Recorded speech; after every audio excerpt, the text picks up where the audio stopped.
And I want those of you that understand faith to take a minute and remember what transcendence really is. You're not the center of the story. Your worth is not based on performance. You're part of something sacred. You're part of something eternal. And honestly, I don't care if you're an atheist. You're a part of something bigger. You have to recognize that. Whatever's happening down here on earth, you can say nothing exploded and that's how the universe started. Whatever. You at least have to recognize, man, there's something valuable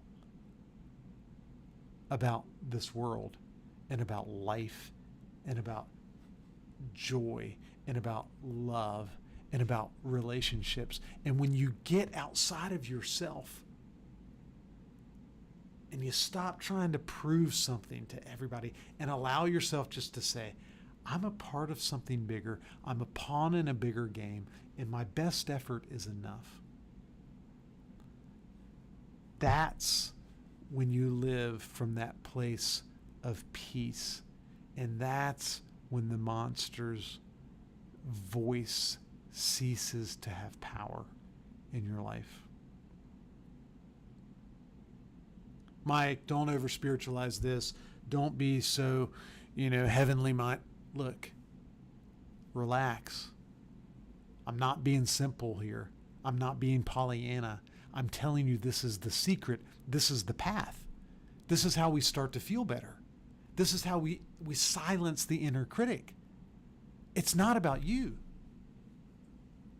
And guys, I'm talking to myself just as much as I'm talking to you, because that's the lesson I had to learn with that couple as a 25-year-old dude that just wanted to do some good. So here's the beauty part. That couple, guess what? They kept coming back to therapy, not because I was brilliant and not because I was perfect, but because I showed up every week and I listened and I grew and I cared for them. And over time, I changed. Not as a therapist, as a person, I changed because I no longer had to fake confidence. I didn't have to weaponize my insecurity. I didn't have to double down and say, I'll be the smartest.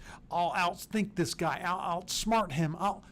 No, I learned to be honest and vulnerable and just stay present and to trust my worth was never at stake, ever at stake.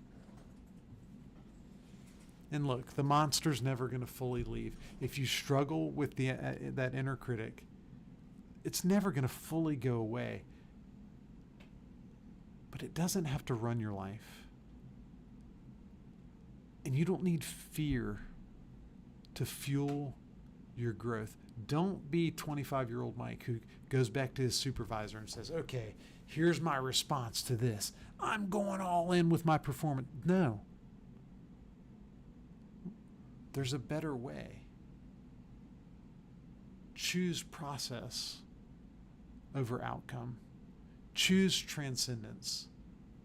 Choose to say, I'm just going to do the next healthy thing, and this isn't even about me.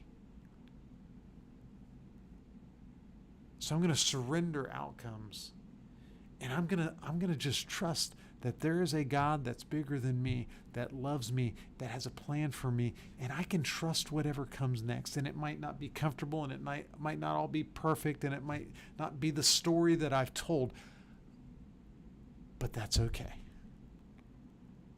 Because my best effort is enough.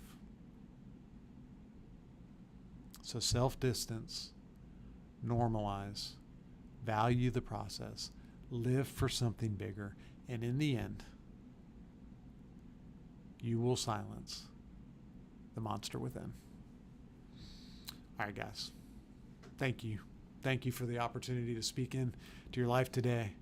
Appreciate it. I hope you guys have a great week, and we will see you next time on Well.